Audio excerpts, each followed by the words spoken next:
श्री परमात्मने नमः। श्रुति यानी वेद चतुर्विधा है, यथा ऋक्, यजु, साम और अथर्व। प्रत्येक वेद चतुर्विधा है, यथा ब्राह्मण, संहिता, आरण्यक और उपनिषद। ब्राह्मण और संहिता कर्म कांड है, आरण्यक उपासना कांड है और उपनिषद ज्ञान कांड के नाम से ख्यात है। उपनिषद का अर्थ है उपनिषद अर्थात समीप उपवेशन। ये शब्द उप नी उपसर्ग तथा सद धातु से निष्पन्न हुआ है।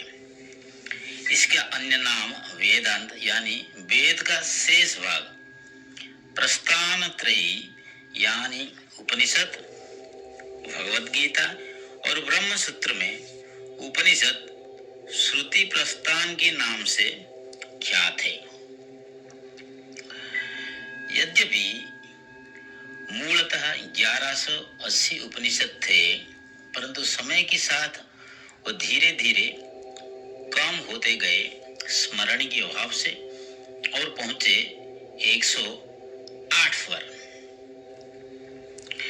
आदि शंकर ने मुख्यतः 11 उपनिषद की भाष्य किए हैं।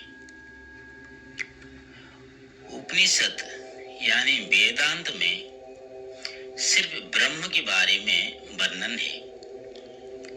भगवत गीता का 11वां अध्याय विश्व रूप दर्शन के बारे में बताता है, जो साक्षात ब्रह्म दर्शन है। पहला अध्याय की समाप्ति में वर्णन है कि ओम तत् सत् इति श्रीमद् भगवत गीतासु उपनिषत्सु इत्यादि इत्यादि। तो इससे ये पता चलता है कि गीता उपनिषद का ही सार कथा है। तो चलिए 11वां अध्याय को 11 मुख्य उपनिषद में संपर्कित करें कि कैसे उपनिषद में ब्रह्म वर्णन है और 11वां अध्याय में ब्रह्म यानी विश्वरूप कैसे वर्णन है। तो 11वां अध्याय में 11 उपनिषद की वर्णन है। पहला उपनिषद ईशावास्य उपनिषद, जो शुक्ल यजुर्वेद से आता है, उसका पहला मंत्र है ईशावास्यम इदम सर्वम यत् किंच जगत्याम जगत। अर्थात ये संपूर्ण जगत को ब्रह्म ने घिरे हुए हैं, ब्रह्म से व्याप्त है। ईशावास्यम इदम सर्वम।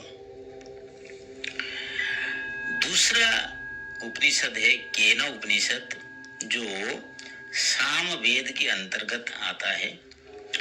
इसका द्वितीय खंड का तृतीय मंत्र जस्य अमतम तस्य मतम मतम जस्य न वेद च अविज्ञातम विजानतम विज्ञातम अविजानतम। ये सिद्ध करता है कि ब्रह्म के बारे में जो कहता है कि वो जानता है, असल में वो नहीं जानता है। जो नहीं जानता है कहकर ये पूर्णतः समर्पण कर देता है, वही जानता है। तृतीय उपनिषद है कठोपनिषद, जो कृष्ण यजुर्वेद के अंतर्गत आते हैं। इसका पहला अध्याय दूसरा बड़ी और 20वां मंत्र में वर्णन है अणः अणीयान महता महीयान आत्मा अस्य जंतो निहितः गुहायम। यानी ब्रह्म क्षुद्र से क्षुद्रतर है और बृहत् से बृहत्तर है। चौथा उपनिषद है प्रश्न, जो अथर्व वेद में आते हैं। इस उपनिषद का प्रथम प्रश्न का सप्तम मंत्र स एष वैश्वानरः विश्वरूपः प्राणः अग्नि उदयते। यानी ब्रह्म वैश्वानर के रूप में पूर्ण ब्रह्म पूर्ण विश्व में व्याप्त है। पांचवा उपनिषद मुंडक उपनिषद अथर्ववेद के अंतर्गत आता है। उसका द्वितीय मुंडक प्रथम भाग द्वितीय मंत्र दिव्य ही अमृता पुरुषा सवाय अभ्यंतर ही एजः, अर्थात ब्रह्म बाह्य में व्याप्त है, अभ्यंतर में भी व्याप्त है। छठा उपनिषद मांडुक्य उपनिषद अथर्ववेद के अंतर्गत आता है। उसका पहला मंत्र ओम इति एतत् अक्षरम इदं सर्वं तस्य व्याख्यानं भूतं भवत् भविष्यत् इति सर्वं ओंकार एव।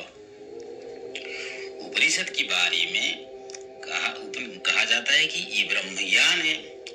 तो ये मांडुक्य उपनिषद जो सिर्फ ओंकार के बारे में वर्णन करता है और कहता है साक्षात ओंकार ही ब्रह्म है। सातवां उपनिषद तैत्तिरीय उपनिषद कृष्ण यजुर्वेद के अंतर्गत आता है। इसका शिक्षावली अंतर्गत अष्टम अनुवाद अंतर्गत प्रथम मंत्र ओम इति ब्रह्मा ओम इति इदं सर्वम। तो तैत्तिरीय उपनिषद भी ओंकार के बारे में वर्णन करता है और वर्णन करता है कि ओंकार ही ब्रह्म है। आठवां उपनिषद ऐत्तिरीय उपनिषद ऋग्वेद के अंतर्गत आता है।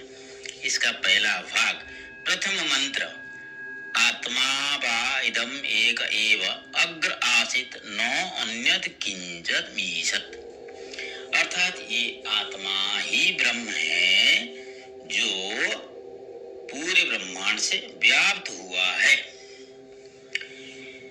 नवमा उपनिषद बृहद आरण्यक उपनिषद शुक्ल यजुर्वेद अंतर्गत आता है। उसका पहला पड़ाव पांचवा अध्याय और पहला मंत्र ओम पूर्णमदः पूर्णमिदं पूर्णात् पूर्णम् उदच्यते पूर्णस्य पूर्णम् आदाय पूर्णम एव अवशिष्यते वर्णन करता है। ब्रह्म संपूर्ण है, ब्रह्म से ब्रह्म जन्म लेता है, संपूर्ण है, ब्रह्म से ब्रह्म जाने से ब्रह्म संपूर्ण ही रहता है। तो सचराचर ब्रह्मांड ब्रह्ममय है। दसवां उपनिषद छांदोग्य उपनिषद सामवेद के अंतर्गत आता है। उसका तीसरा अध्याय 14वां खंड और पहला मंत्र वर्णन करता है सर्वम खलु इदं ब्रह्म, अर्थात ये पूरे ब्रह्मांड सिर्फ और सिर्फ एक ही सत्य है, वो है ब्रह्म। 11वां उपनिषद श्वेताश्वेतर उपनिषद कृष्ण यजुर्वेद के अंतर्गत आता है।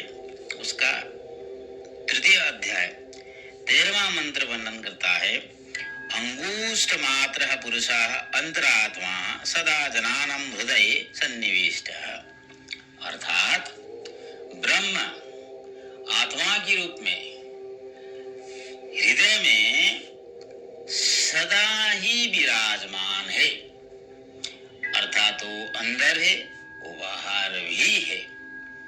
तो उपनिषद 11 उपनिषद 11वें अध्याय में कैसे पूर्णतः सन्निविष्ट है, इसका एक वर्णन और एक प्रयास किया गया है।